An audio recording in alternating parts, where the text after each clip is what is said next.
This is A Smaller Life, a podcast about making more conscious and more ethical choices within our crafts.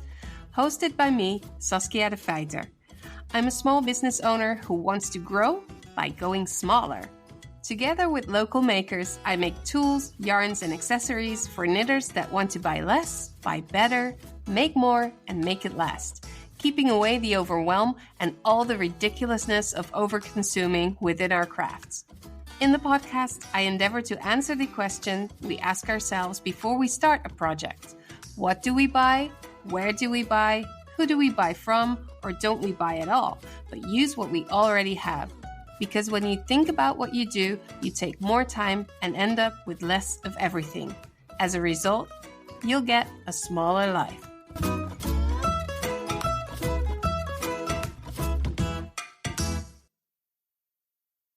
In this episode, we talk to Bregje Verhoef. Bregje has been working together with me for over a year now. She makes our solid wood sock blockers, and she is so good at doing that. We talk about how we started working together, but we mostly focus on the process of making the sock blockers and how we calculate the price. This is very insightful, and I think it would be very interesting to hear how this works if you don't know how the process goes. Bregje is lovely. We work together so nicely in our own specific way. We talk about that too. So enjoy the episode, and I hope you'll pick up some new information. And we have to switch to English. Hello, Paul. How are you doing, Tama, Floor? Hello. Hi. Hardcore groepje. I'm super happy that Bregje is here because she is one of my cherished makers of the Jawol goods. She is the maker of the Jawol sock blockers. And we've been working together for a year now. A year, yeah. A little over a year. I think it's a little over, yeah. Yeah, but before, it took some time to get our first product on this. Yeah. It's always a little bit of a journey. Yep. And we kind of work together like it usually goes with Jawol. I'm looking for a maker, or a maker finds me, and then I have an idea for a product, and then we work on it together. So it's always like a mixture of what I think the Jawol customer needs or wants, and then the expert has the expertise to make it into an actual thing. So it's ideas and hands. I really love how that works. And then the process is almost the best thing about it. It's almost not even the selling of the item, but the process of getting there and making it work is so much fun. But it's very satisfying. Yeah, it's really satisfying. But let's start by, if you could just tell us who you are and what it is that you do besides making the sock blockers. Yeah, because there's a whole bigger world besides making sock blockers. Well, my name you've already heard. I'm a woodworker. I'm Bregje. I live in Utrecht, in the middle of the Netherlands. I've only been a woodworker for the last year. Before that, I never touched wood in a way that like you have done before. So I just used wood for like spindles or anything, but I didn't make anything from it. But I was at a beurs. What's a beurs in English? A fair. A fair. And I bought my first spindle. And I was looking at it from different sides. And I saw it and I just thought, well, I can do this. I never did anything with wood, but I just thought, well, I can do this. I can. So I played with it from all sides. I didn't spin anything with it because I didn't know how to. But Wait. You didn't know how to spin? I did with a spinning wheel, but not with a spindle. But not with. Oh, right. Yeah. So I So had no clue. you flipped it backwards. You thought I'll Yeah, just make a spindle first and then I'll learn how to use it. yeah, it is. Ah. It's really true. I made spindles before I start using it. That's for the Turkish spindles, and that's for the supported spindles as well. I wanted to start spinning on a supported spindle, so I thought I'd turn a supported spindle first. Yeah, that's one way to do it. Yeah. And for people who don't know much about spinning, because we have listeners that are like true knitters or not even in the textile arts, can you explain what a Turkish spindle is Yeah. and what a supported spindle is? Oh, I have them here besides me, so I can show, and I'll explain it too for the people who are just listening. A Turkish spindle, there are three types of spindle. Well, there are a dozen types of spindles actually, but I make only a few of them. A Turkish spindle is a spindle that has 4 arms and a shaft in the middle, and you have a thread of yarn, and it hangs. So you spin the yarn, and your spindle goes lower and lower, and that's how you make yarn. Yeah, so the weight. The weight, yeah, Yeah. exactly. The weight of the spindle, you use the weight of the spindle when you have a decent length. Yeah. You just wrap it around the arms. And when you have a lot of yarn spun, you can remove the thinnest arm from this. First the shaft out, then the thinnest arm. And after that, you will have I like that so much.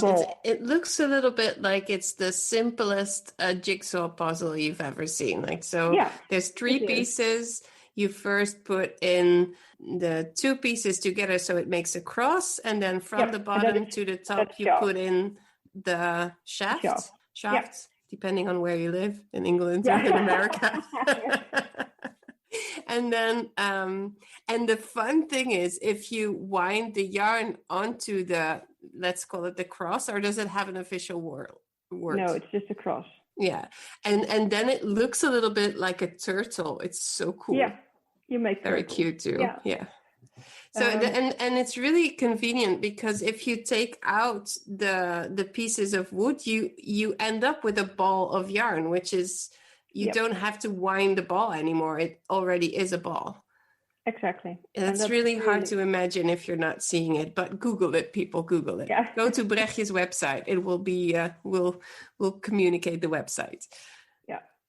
So that's the Turkish spindle. And there's the supported spindle. That's a bit longer, and it's, you don't hang it on the thread, but you use it in a bowl. So you have it on the table or on your lap or anything, but you use it in the bowl, and then you flick it on the top, and then the yarn is, on the top. Yeah, it's really hard to explain. It's hard to explain if you're not seeing it. Yeah, it looks like, what's the word for toll? Spindle. Spindle. Is it like even with a normal toll, like a play, like a kid's one? I think so, yeah, okay. But I'm not sure. Yeah, it also looks, this one kind of looks, this one kind of looks like, if you turn it around, it looks like the poppy seeds pod. Yeah, it does. Yeah, so it's heavier in the bottom. There's a ball, and there's like a stick that goes. The shaft goes up. Yeah. Well, this one's really special because I made the shaft very thin, so I have a cross made for it, so you can use as a Turkish spindle too. Nifty. Yeah. Very nice. So that's what I make besides sock blockers, and I also make some hair sticks, little sticks to put up your hair. And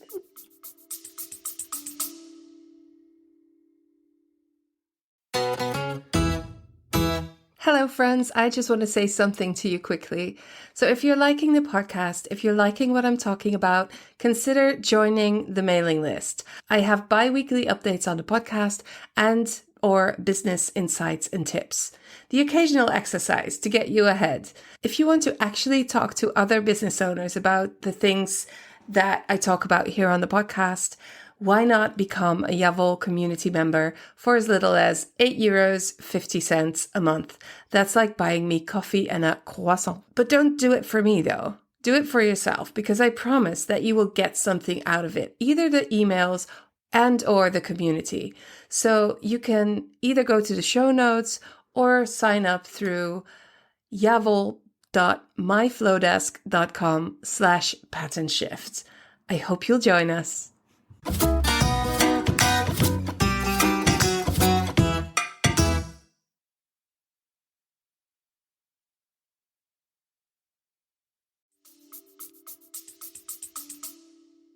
Yeah. And how did you start woodworking? How did you come to this? Yeah, well, I bought a spindle and I thought, oh wait, I think I Yeah. can do it. Yeah, you So actually, yeah. yeah, well, But you weren't interested in it before? nope, never, It's so never. funny. And No, did you immediately well, love it, or was it a struggle? no, Or I loved both? it. I just took on the challenge. I phoned my mother and I said, Mom, we're gonna make spindles, and she laughed and said, oh well, we didn't have a plan for today, so we'll go make spindles. That's cool. So your mom helped? She came over and we sat in the garden and we took all the tools I had, and it weren't much. Wow. And you succeeded the first time? Well, we didn't have proper tools, so after 30 minutes of struggling, we ended up going to the shop to get new tools. Mom, we need more tools. Yeah, we need more. So we bought more tools and we tried these tools. And then after an hour, okay, these are not the right tools. We need more tools, Mom. We need more tools. Yeah, we need more tools.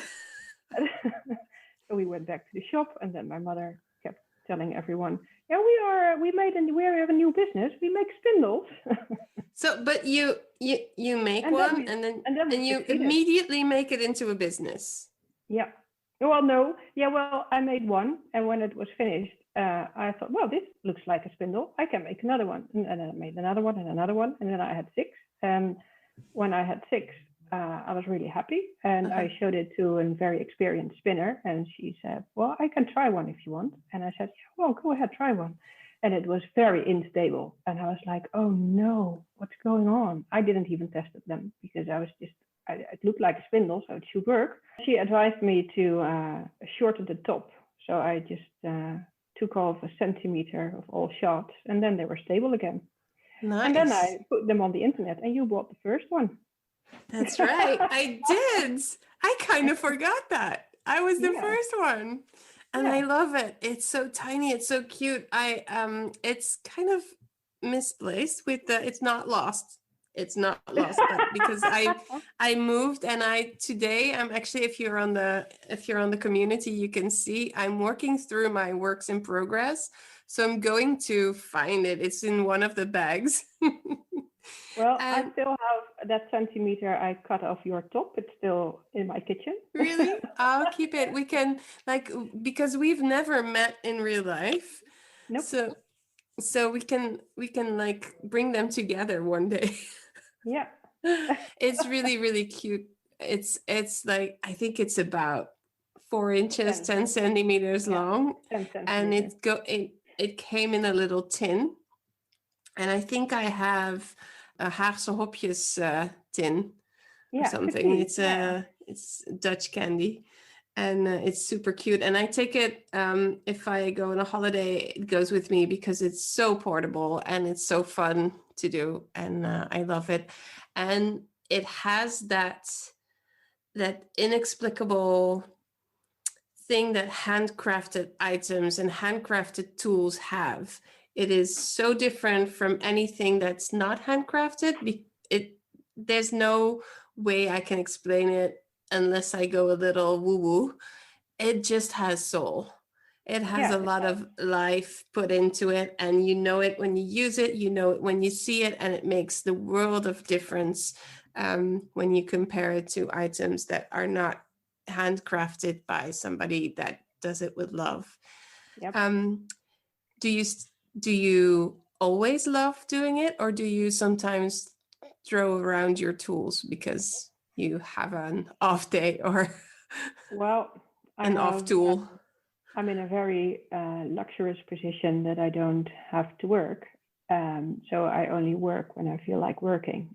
So that's very convenient. Yeah. So sometimes I'm in a flow and then I'll work for a few weeks in a row and I can't imagine I'm ever going to stop doing something. I just continue from morning to evening. Yeah. And there are weeks, like the present weeks, that I don't do anything at all. I have some spindles lying around that only need a finishing touch, and I just I'm not up to it, so they just lie there, waiting for me to get into that flow again. Yeah. And Yeah. that's fine because I don't have to.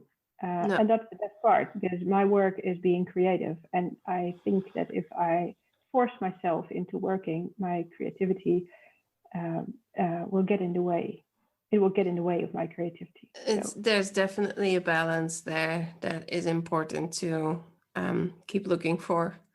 But working with wood is it's calming for me. It's soothing. It really helps me relax and keep my mind off things in real life. So it is good for me to do things, but only if I feel like it. Yeah. Yeah. And that's a nice balance. I'm all about the balance all the time.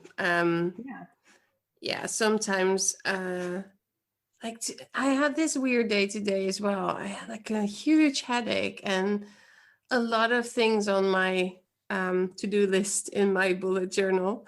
But if I really looked at them, they really didn't need to be done today. So, Nope. And I think a couple of years ago, I would have forced myself to do them anyway. And then the next day you feel even worse. Yeah. And I just called a friend and we talked about this and how sometimes your body just tells you not today. And then the next day you soar and you fly forward and things work. And yeah.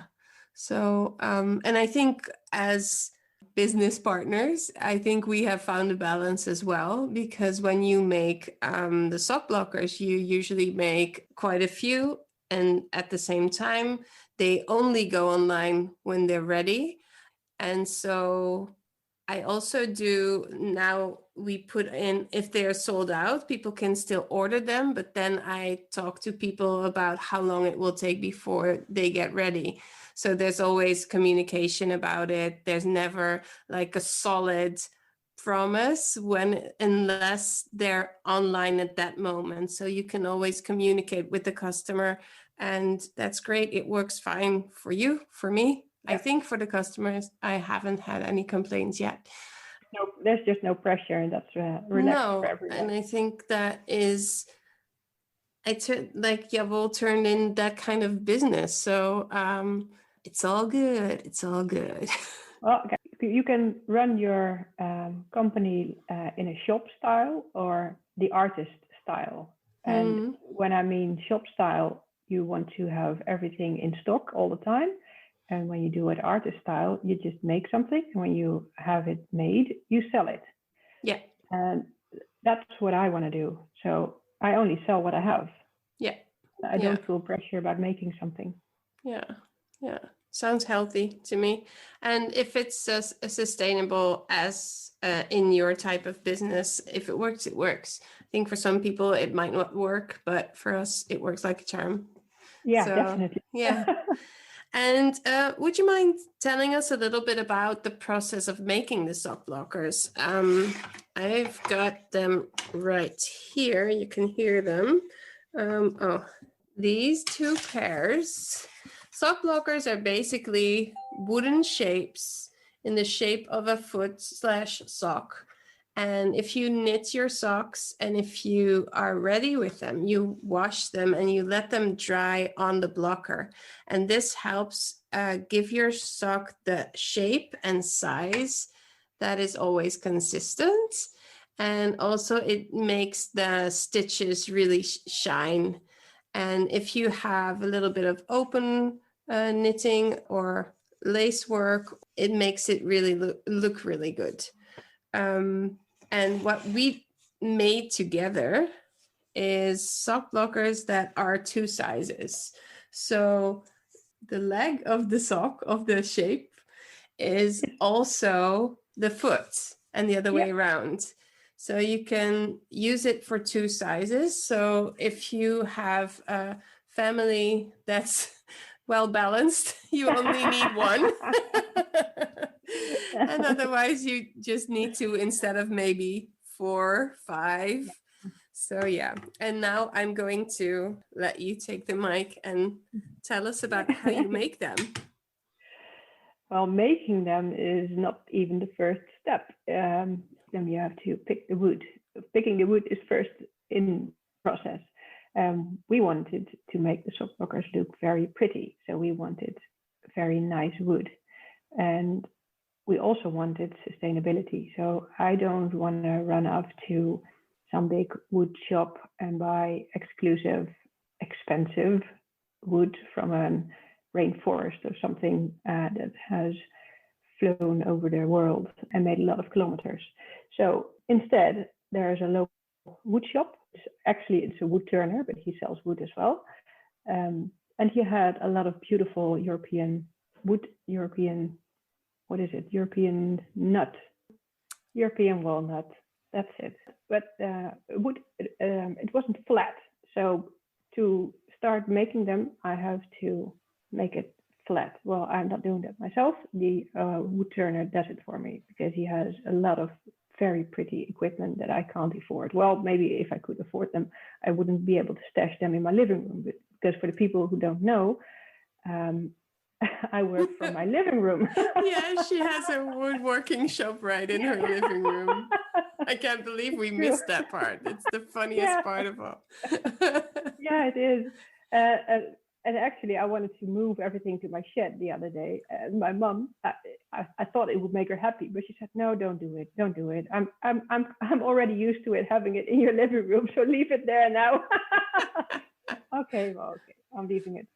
Anyway, so he makes it flat, so it gets thinner then. So that's why the sock blockers are not evenly thick. Well, they are each, but not each pair is as thick as the other pairs. Then, of course, we have to draw the outlines with a rough saw. I don't know what the saw is. The découpeerzaag, yeah. Let's just call it a saw. Yeah, with saw number 1. I make we saw it with very big outlines, and then with saw number 2, I do a more accurate job. And then it's time to make the holes in it. We have a special setup for it because we want the holes into sock blockers to be on the same position. So we make the holes with 2 sock blockers at the same time. And well, not every pair is perfectly even, but hey, it's made by hand, so it's not all even enough. Even enough, yeah. So we can make the holes with a drill, of course, and then it's all about fine tuning, and it's a lot of sanding. It's sanding, sanding, and then when you think you have done enough sanding, it's even more sanding.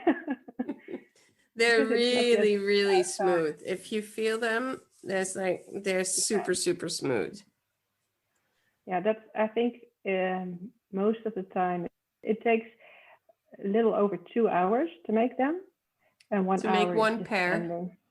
To make one pair, yeah, and 1 hour is sanding and making them smooth. Yeah, and then after sanding, it's oil. Oil, yeah, it takes 3 layers, and it's quite a setup to do all oil in one layer, all at the same time. I mean, because you don't want, if you have to apply 3 layers, you don't want to do that in 2 phases. No. Because then it will be 6 times oiling. Exactly, yeah. So it doesn't make sense to make one pair at a time, right? And like it doesn't make sense for the hours you put in, and from there it doesn't make sense for the price we have to ask. So we have to be a little bit smart about that. It takes a lot of steps to make them, Yeah. and it takes a lot of different stages. It's not just at my place; it's at the woodturner's place. So you don't want to go to the woodturner's place to smoothen just one pair of sock blockers. You want to do 20, 10 pairs You at want to the make same time, use or of the 20 time. pairs. Yeah. Yeah. Yeah, and I'm always I like to be super transparent and honest about the process of the Yawol goods. And we recently had to raise the prices because we looked at it and it didn't make sense. They had to be raised. I've totally changed. Well, I haven't changed. I've always thought that, but I've been more clear about it. It was so funny though, Bregje, because I felt like when you called me, you were like, and I was like, no problem. If it takes that long to make, it should have the right price. And I'm not the one that's going to tell you you are wrong, because you know how long it takes and it should be the right price. So, and then when there's different ways you can go about this. And I've turned it around into being totally honest. And I've always been honest, but like completely open about all the steps, which a lot of shops don't do that because they don't think it's necessary. But because it's part of the conscious knitting and the story we tell, I think it's important to know how much time goes into it. And also, before, I was scared to ask like a real price for the sock blockers. So I made project bags with my daughter, and we put them in project bags with like an extra piece of soap or something. Yeah, we made it into like a luxury package, so the people would accept that they were this price, because you get the project bag and obviously the project bag wasn't that much work, but it was the perceived value that we did that for. And it's kind of complicated, isn't it? Because you don't want to lie to the consumer, but we all know how things work. So I think people know that already. And then we went and raised the prices without project bags. And I didn't really, not that I didn't really care, but I didn't feel bad about it, because my mind has shifted so much about these things. Because 2 months before we raised our price, I raised all my prices, so all my spindles and everything. And it's because of the same. I just started thinking about what I ask for my product, and I was like, okay, what am I making? What kind of money am I making for the time I spent making it? And it kind of shocked me to see that I was just making things for minimum wages. Yeah. Although my prices weren't that low, they are, considering you're doing some very specialistic work. Mm-hmm. And a lot of work for one spindle. I mean, for one Turkish spindle, it's 2 hours work, and then asking €50. That's not much money. Yeah. And it hit me when I wasn't able to make a shaft for one of my spindles because I had a herniated disc in my neck. So I had to ask the wood turner to make a shaft for me, because it was a request for a customer. So he made it for me, and I asked him, okay, what do I have to pay for this shaft? And he asked me €50. And I was like, okay, I remember that. Wait, this is what I asked for the complete spindle. Yeah, well, then you're underpricing your product. And I was like, you are so right. Yeah. And what happened with your sales numbers? They doubled in a week. That is the craziest thing. Do you have an explanation? Yeah, well, I raised my prices, and I explained it on Instagram and on my website. I was completely transparent about why I raised it and why I think they should be raised, because it wasn't the right price. I was just not respecting myself with the price I was asking for my product. And how can I respect my customers if I don't even respect myself? And that's where it all starts. You cannot sell a good product if you don't respect yourself and what you ask for it. Well, it's not sustainable. Your business is not sustainable in the long run in terms of being able to keep it going. True, very true. And the fun goes away too. Yeah. You don't want to do it anymore at some point. Then we are back at the balance part of things. Yeah. Yeah, so Yeah. I explained to everyone why I raised my prices, and people just accepted it without a blink, and they ordered an extra spindle. And that made me really happy because I knew then it was a good decision to do it like that. And that's why I called you and said, okay, the sock blockers, we have to raise the price. And I was so happy with your reaction about it. And we are so on the same level with this and how we do it. Absolutely. Very happy about it. Yeah. Let's go a little bit deeper into that. So the price for them right now, it's so new that I really have to think. It's 100. Yeah, it's 100 euros. Yeah. So let's compare it to the different types of sock blockers you have. And this is not meant, by the way, people, this is not meant to sell them. This is meant to explain how this whole process works, right? So you've probably seen these ones before. I've got a pair of them, and I also have these for mittens. They are, what is it called? Plywood? Yeah. And they're... Yeah, 3 millimeters, 4 millimeters. It's not very thick. I think this is 3. And it's laser cut. And I sell laser cut needle gauges. So I know the process and I know the cost a little bit. I think to make a pair of these, it's about 20 euros to make them. And I think they get sold for 30, 28 on Etsy. They do the job, but they won't do it for 2 or 3 lifetimes like these will. No. So if you only want to knit like 2 sets of socks, then these are great and they will probably last longer. But this is just a completely different product, right? The handmade, what I explained earlier, but also we tried to, in the design, make it worth the money by designing it so that it can block 2 sizes of socks. So essentially, they are 50 euros instead of 100 euros. Yeah.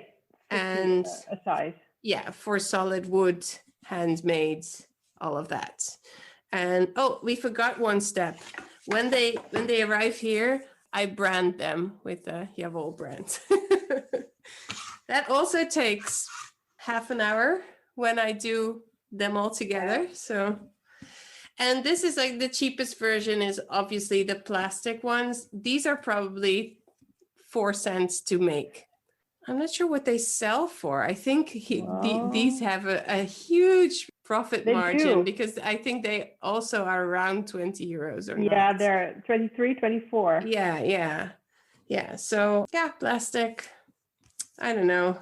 I hate them, but they were like we use them for the basic shape for the sizes and stuff. Yeah, but, for the size.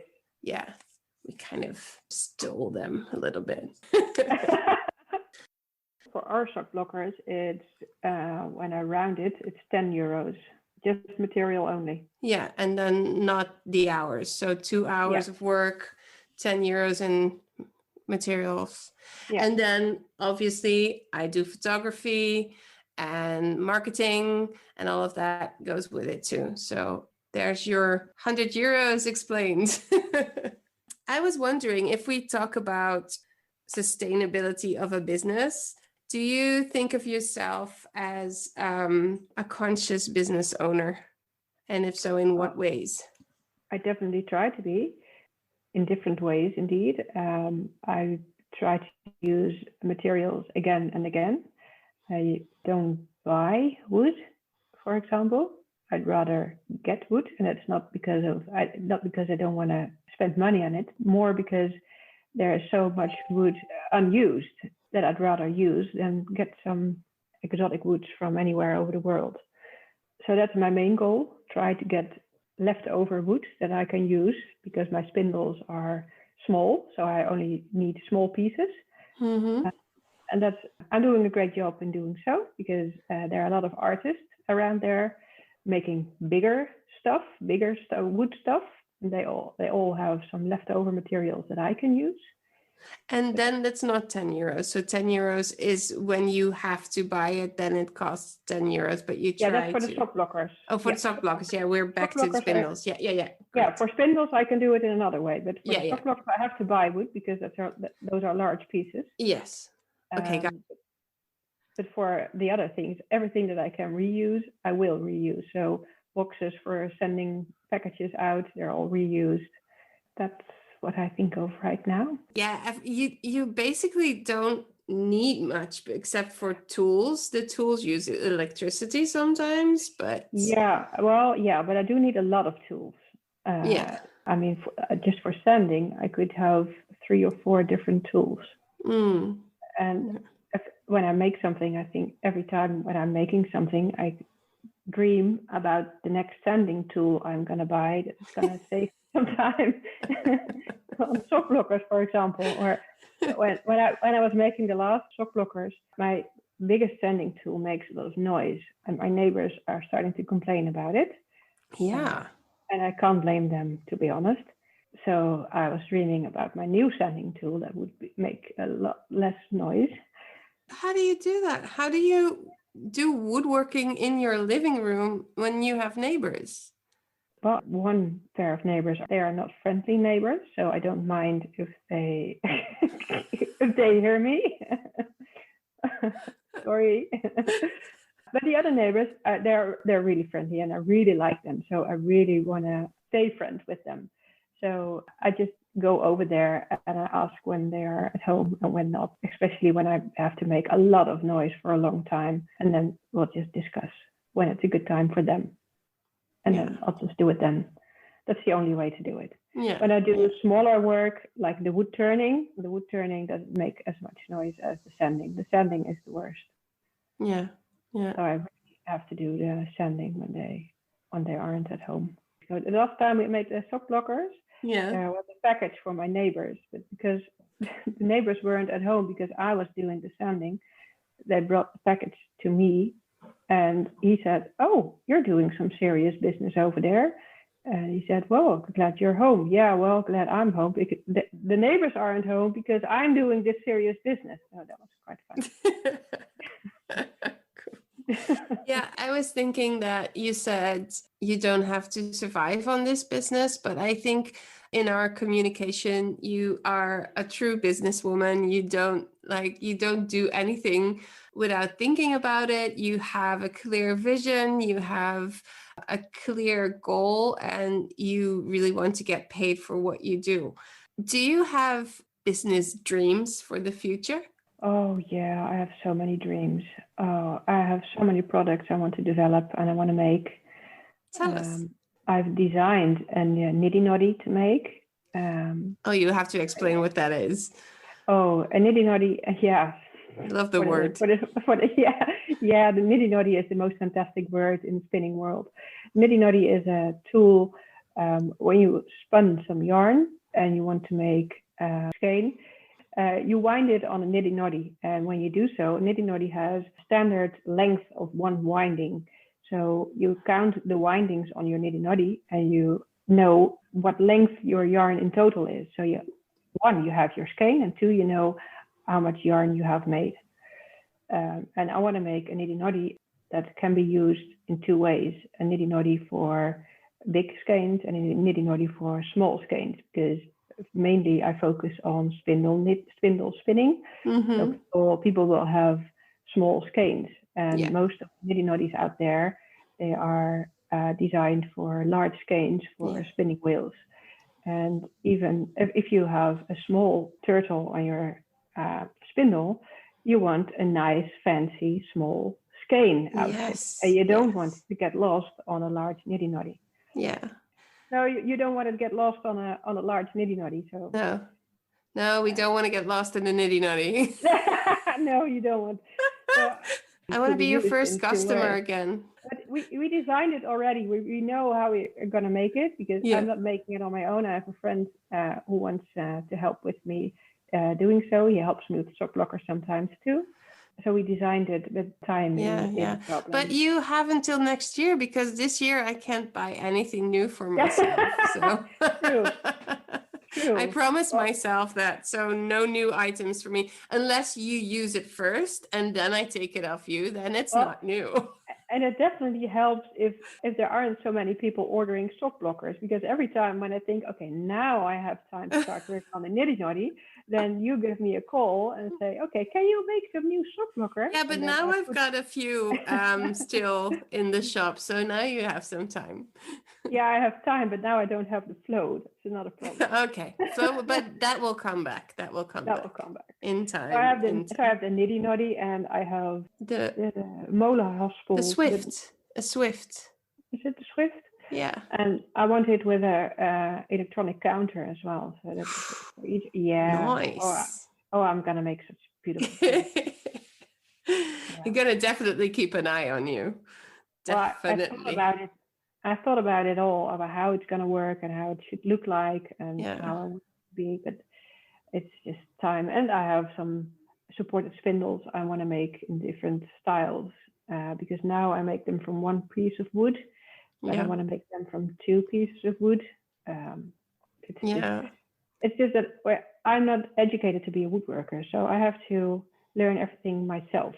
Of course, I could take some lessons, but that's not my style. I'll just do it by myself. You learn by doing, yeah. Yeah, but that's the hard way, and it takes the most time. But it usually works really well for people that really want something, because then you can stick to your own tempo and you can kick your own ass. And you can be kind to yourself if you need to. And it's some people, there's different types of learning, and I've always done it the hard way the first couple of years, and then I started learning from experts, which was really fun too. It has its own perks, I guess. Well, yeah. Well, I do have some favorite wood turners on the internet that I like to watch videos from. They are really amazing, especially the wood turning. That's some different kind of cup of tea you have to learn. Yeah. There's the big difference between wood turning and wood carving. There's something different. Like Wieteke Opmeer does wood carving, which is different. Yeah, she makes crochet hooks and everything. Yeah, I saw them. Yeah, no, wood turning is on a lathe, and that's high speed with chisels, and it's really fun to do. But every mistake you make, you get start over. Do you get hurt sometimes? No. Tell me the juicy stories. Do you have all your fingers? Yeah, I have all 10 fingers. I don't get hurt because I use all my protective wear all the time. I do that with every tool I use. Even when I use the saws, I use glasses and ear protection. I have a special mask for dust. So I look like an alien when I'm at work. But I'm really overprotected, so nothing happens to me. Nice. Good to know. Good to know. All right.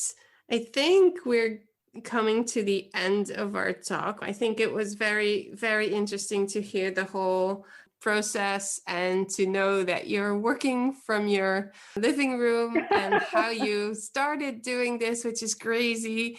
And I forgot that I was your first customer. That was also amazing. Thank you so much for sharing all of this with us. Oh, you're very welcome. It was very nice to be here. Thanks so much for listening. I hope you really enjoyed that. Before I go, I really wanted to say thank you and give a shout out to my patrons on Patreon.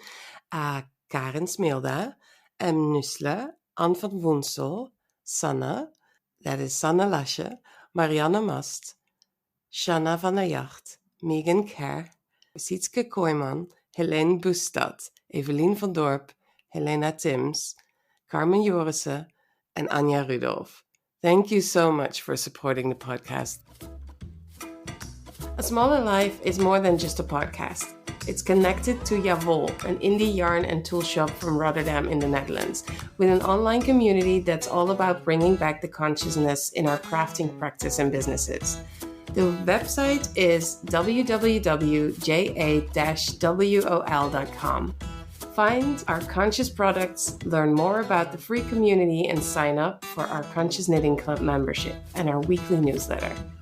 You can follow me on Instagram at Javol Rotterdam. If you're a regular listener, consider making a monthly contribution and becoming a sponsor through our Patreon page. If you're able to make a financial contribution, it would mean a lot. The show is free for you, but it's not free to produce. If you own a business that fits the narrative, I will happily make a mini commercial for you. If you are a maker, small business owner, or otherwise experienced in running a business with a conscience, or know someone that fits the description and want to tell my listeners about your experiences, get in touch with me via the website or send me a DM on Instagram. Knowing more and choosing with a conscience makes the world better. If you have any questions about an episode or want to leave a note to me and the other listeners, click the button in the latest show notes on the website and talk. One of the easiest things you can do to support the podcast is to leave an honest review on Apple Podcasts. Subscribe to the podcast on the platform of your choice so you'll never miss an episode. And share it in your social network or even just mentioning it over coffee with a friend. I'm only one person and I count on you to help me spread the message. Thanks for listening. Bye.